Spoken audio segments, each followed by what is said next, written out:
George Steiner stated in Tragedy Reconsidered that tragedy, in reference to Western literature in itself, is an elusive branch of tangled ramifications. In the days since Aristotle, the way authors of literature through the ages define tragedy has evolved greatly. Tragedy can either be literal, or the concept of something tragic occurring can be blended into the characterization of characters or facets of the plot.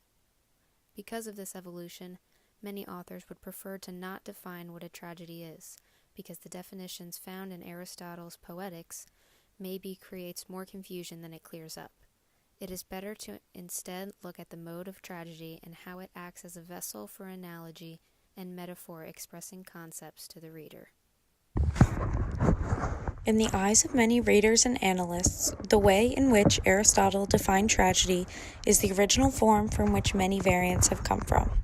And many other scholars through the ages have discussed the axiom that without the original sin and legacies of guilt, tragedy would not exist in the human form to then be replicated in literature.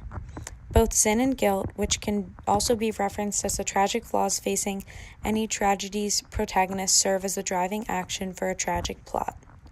In a more modern light, tragedy in literature can be compared to the beliefs of Jean-Jacques Rousseau, believing that humanity was doomed to alienation, oppression, and the loss of freedom. The concept of Calvinist predestination also plays a hand in the role of more modern tragedies. Aristotle originally defined tragedy in Poetics as the imitation of an action that is serious and also having magnitude complete in itself. He continues, tragedy is a form of drama exciting the emotions of pity and fear. Its actions should be single and complete, presenting a reversal of fortune, involving persons renowned of superior attainments, and it should be written in poetry embellished with every kind of artistic expression.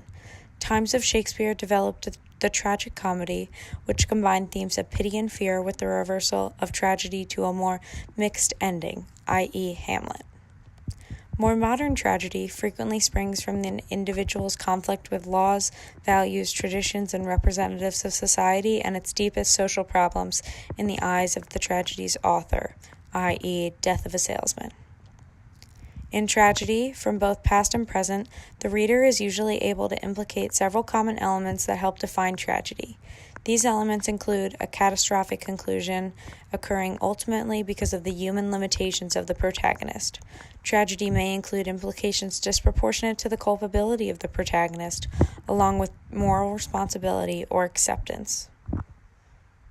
According to Aristotle and modern tragedy, when we read or see performed such tragedies, pity arises in us for the hero, who suffers a punishment which, judged by human standards, is out of all proportion to his guilt.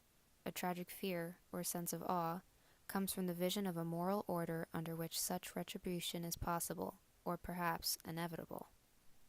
Tragedy usually focuses on figures of stature whose fall implicates others, a family, an entire group, or even a whole society, and typically the tragic protagonist becomes isolated from his or her society due to some sort of tragic flaw.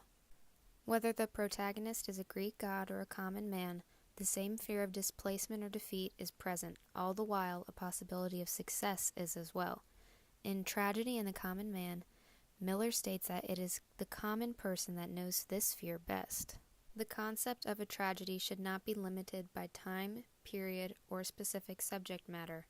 While the tragedies we have come to know as integral parts of the literary canon are primarily from hundreds of years ago, a tragedy is defined by the commonalities shared between many classic tales and more modern ones as well.